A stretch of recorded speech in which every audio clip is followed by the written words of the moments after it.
Hello friends, आप सभी का स्वागत है। तो फ्रेंड्स बात करेंगे हम लोग क्रिप्टो नॉलेज के ऊपर।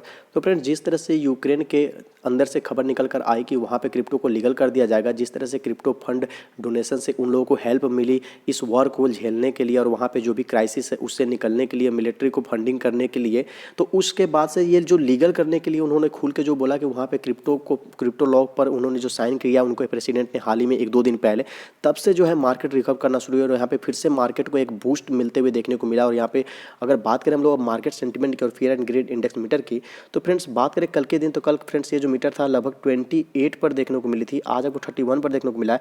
और पिछले 2-3 दिनों से ये धीरे धीरे इंक्रीज होते हुए आया है। अगर आप बात करो क्रिप्टो मार्केट को, तो वहाँ भी आप देख सकते हो कि पंप देखने को मिल रहा है। तो फ्रेंड्स ये जो न्यूज़ थी काफ़ी पॉजिटिव न्यूज़ थी कि भाई एक और कंट्री अब लीगल करने के लिए आगे बढ़ा है और आगे चल के वो बोला कि यहाँ पे हम लोग एक अच्छा रेगुलेशन करेंगे, एक अच्छा पॉलिसी लाएंगे। तो फ्रेंड्स वैसे तो आपको पता है कि यूक्रेन ने क्रिप्टो के बदौलत कितनी अपनी काम किया और कितना क्रिप्टो ही था जो उसको आज स्टैंड लेने में काम आया है। तो वो वहाँ पे काफ़ी ही फेवरेबल जो रेगुलेशन है वो वहाँ पे इम्पोज किया जाएगा। तो चलो फ्रेंड्स अब हम लोग बात करते हैं कि मार्केट में अभी रसिया की तरफ से भी कुछ न्यूज़ निकल कर आई है, साथ ही साथ 1-2 और जो इंपॉर्टेंट न्यूज़ लगेंगे सबको कवर करेंगे। तो यहाँ पे फ्रेंड्स हम लोग सेंटीमेंट देख चुके हैं।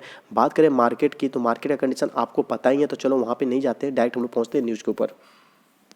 तो फ्रेंड्स हम लोग आ चुके हैं यहाँ पे आपको आपको रसिया से जो न्यूज़ आई फ्रेंड्स उसके ऊपर। तो यहाँ पे एक तरह से एक जो ऑफिशियल हैं और जो अच्छे रैंक पे हैं उन्होंने सजेस्ट किया कि जो डिजिटल रूबल है उसको यूज करने के लिए किस तौर पे रिजर्व करेंसी के तौर पे उसे यूज करने की बात निकल कर आई है। जिस तरह से रसिया के ऊपर प्रतिबंध लगा है या उसी के कारण से इस तरह के जो सुझाव है ये दिए गए हैं, और ये सुझाव कोई और नहीं रसिया के ऑफिशियल के द्वारा ही दिया गया है। तो चलो फ्रेंड्स अब हम इस न्यूज़ को थोड़ी सी डिटेल्स में पढ़ना शुरू करते हैं। तो फ्रेंड्स अब इस वाले पैरा के ऊपर हम लोग बात करें तो फ्रेंड्स यहाँ पे यही कहा जा रहा है कि ये जो कॉल है, मतलब ये जो बात निकल कर आई, ये डिजिटल रूबल को रिजर्व करेंसी बनाने को लेकर, ये कहाँ पे आई, तो स्टेट डूमा के अंदर आई, जो कि लोअर हाउस है किसके, तो रसिया के पार्लियामेंट का। और ये कब आया, तो फ्रेंड्स ये जो कॉन्सर्न है, इस तरह की जो बातें हैं, ये उस टाइम रेज हुई जब वेस्ट साइड से, पश्चिम साइड से जो रसिया के फिएट पे अलग अलग तरह के प्रतिबंध लगे हैं और जिस तरह से इनको बहुत सारी दिक्कतों को सामना करना पड़ रहा है। ये इंटरनेशनल मार्केट से एक तरह से इनको रोका गया है, बहुत तरह से मतलब रोका गया, अलग अलग प्रतिबंध अगर आप न्यूज़ पे पढ़ो तो पूरी डिटेल्स निकल कर आपको आ जाएंगी। तो उसी के बाद से वहाँ के जो नागरिक है, वहाँ के जो ऑफिशियल है, वो एक अल्टरनेटिव के तलाश में है कि वो किस तरह से इस सिचुएशन से निकल पाए, उभर पाए। तो वहाँ पे इनको निकल कर आया कि ये जो डिजिटल रूबल, आपको पता है हर जगह सीबीडीसी पे काम हो रहा है, इंडिया के अंदर भी काम हो रहा है, उस तरह अलग अलग कंट्री में काम हो रहा है। तो यहाँ की जो करेंसी है वो रूबल है, और जिस तरह इंडिया में जो सीबीडीसी आएगी वो डिजिटल रूपी कहलाएगी, उसी तरह से यहाँ पे ये डिजिटल रूबल कहलाएगा। तो इस पे काम हो रहा है। तो इन्होंने कहा कि इसे क्यों ना रिजर्व करेंसी के तौर पे हम लोग यूज करें। अब बात यहाँ पे आती है कि भाई यहाँ पे क्रिप्टो मार्केट को कैसा फायदा होगा। तो जिस तरह से यूक्रेन को फंडिंग हो रही थी, तो अभी सिर्फ और सिर्फ क्रिप्टो फंड और डोनेशन से यूक्रेन को सपोर्ट मिल रहा था, लेकिन यूक्रेन ने कभी लीगल करने के लिए और उस पर पॉलिसी और उस पर रेगुलेशन की बात नहीं कही थी। लेकिन 2 दिन पहले उन्होंने क्रिप्टो लॉ के लिए साइन किया और वहाँ पे क्रिप्टो को रेगुलेट करने की बात की, लीगल करने की बात की। तो ये एक बड़ी मतलब अपडेट निकल कर आएगी कि भाई चलो अब कि यूक्रेन भी इसे सपोर्ट के साथ अब अडॉप्ट भी करने के भी सोच रहा है। तो उसी तरह से रसिया भी यहाँ पे आप देख सकते हो, नीचे मैं आपको क्लियर करूंगा कि यहाँ पे इनका भी है कि भाई आने वाले टाइम में डिजिटल एसेट किस तरह से यहाँ पे यूजफुल होने वाले हैं, क्योंकि इनको भी पता है कि क्राइसिस के टाइम में क्रिप्टो करेंसी एक ऐसा चीज़ था जो कि सबको काम आ रहा है। तो चलो फ्रेंड्स अब नीचे थोड़ा सा और आते हैं, फटाफट से कवर करते हैं बात को। तो फ्रेंड्स यही वो शख्स है जिन्होंने ये वाली बात जो है रसिया को सजेस्ट की, जिनका नाम आप पढ़ सकते हो, यहाँ पे फ्रेंड्स दिया हुआ है, आप देख लो।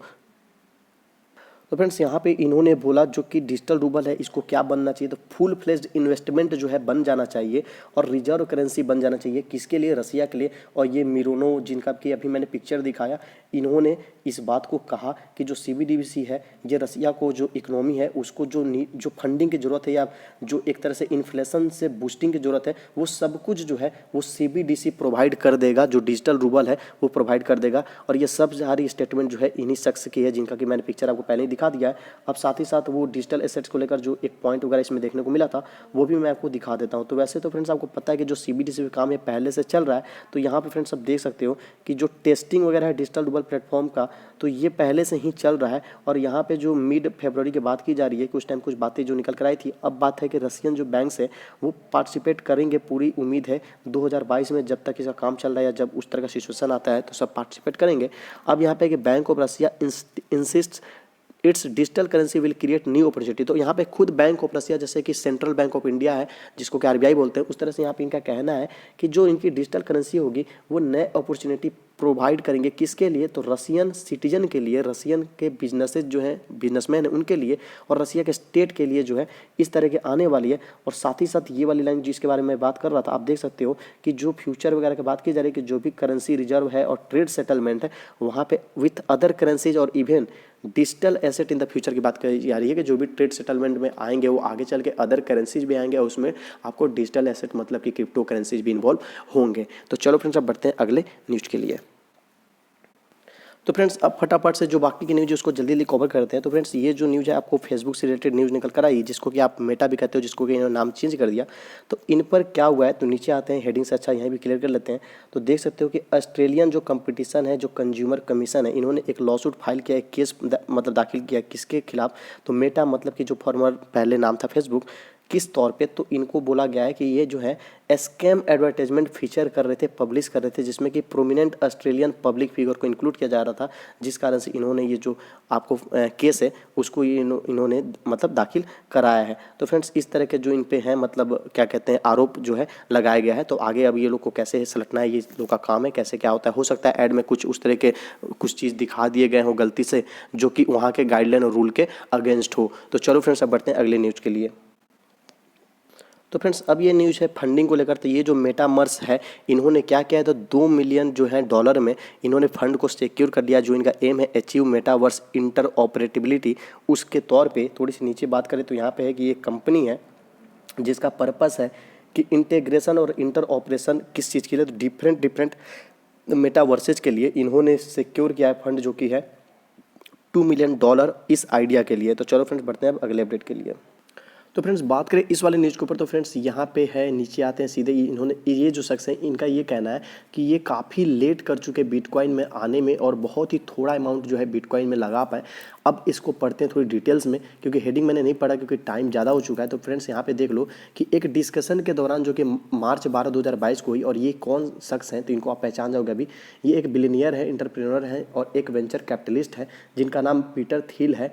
इन्होंने डिस्कस करते हुए बोला कि इन्होंने किस तरह से पेपल को बिल्ड किया। पेपल को तो आप जानती ही होंगे, तो इसके बिल्ड करने में ये भी शामिल है विथ फेलो को फाउंडर, और इनके साथ कुछ को फाउंडर थे जिनका नाम ये 3 नाम है। चलो खत्म। अब यहाँ पे है कि toward the end of the hour long conversation, और मतलब ये काफ़ी 1 घंटे तक चली इस कन्वर्सेशन जो इनकी आपस की बातचीत थी, उसी में काफ़ी जल्दी फिर ये क्रिप्टो करेंसी पे जब आए तो इन्होंने क्रिप्टो करेंसी के रिगार्डिंग में कुछ स्टेटमेंट, कुछ बात कही। इन्होंने बोला कि बिगेस्ट मिस्टेक मतलब अभी तक की सबसे बड़ी गलती इन्होंने बोला कि जो कि पिछले 10 सालों में इनसे हुई। तो फ्रेंड्स यहाँ पे गौर करना, इनका कहना है कि अभी तक की सबसे बड़ी गलती जो पिछले 10 सालों में इनसे हुई वो क्या, तो was getting too late and too little into bitcoin. तो इनका कहना है कि बिटकॉइन के लिए लेट हो जाना और बिटकॉइन में थोड़ा ही अर्जित कर पाना, मतलब कि 10 साल पहले अगर ये बिटकॉइन में आ गए रहते और बिटकॉइन को समझ गए रहते और बिटकॉइन में बहुत ज़्यादा फंड डाल दिए रहते, जो कि आप समझ सकते हो पेपल के फाउंडर होंगे ये मे बी, या अभी मुझे फाउंडर का नाम अच्छे से याद नहीं है, तो मान लो इन्होंने भी को फाउंडर के साथ काम किया है तो उसमें इनका भी कुछ अच्छा अहम रोल होगा। तो फ्रेंड्स अगर ये भी अगर उस टाइम में एंट्री ले लेते और अच्छा खासा फंडिंग इसमें डाल दिए रहते तो अभी तक समझ सकते हो 10 साल में इनके पास कितना ज़्यादा ये प्रॉफिट बन के रहा रहता। तो शायद ये भी लेट एंट्री लिए, लेकिन इस चीज़ का इनके पास अफसोस है जिसको इन्होंने जाहिर किया कि मुझसे लेट हुआ और मैंने थोड़ा बहुत ही जो है बिटकॉइन में एंट्री ले पाया। तो चलो फ्रेंड्स अब बात करते हैं लगभग आज के जितने न्यूज़ मैंने कवर कर दिए। अब अगर आपको ये वीडियो पसंद है प्लीज़ लाइक करो, चैनल अपने हो तो सब्सक्राइब कर लो। मिलते हैं अपने नेक्स्ट वीडियो में।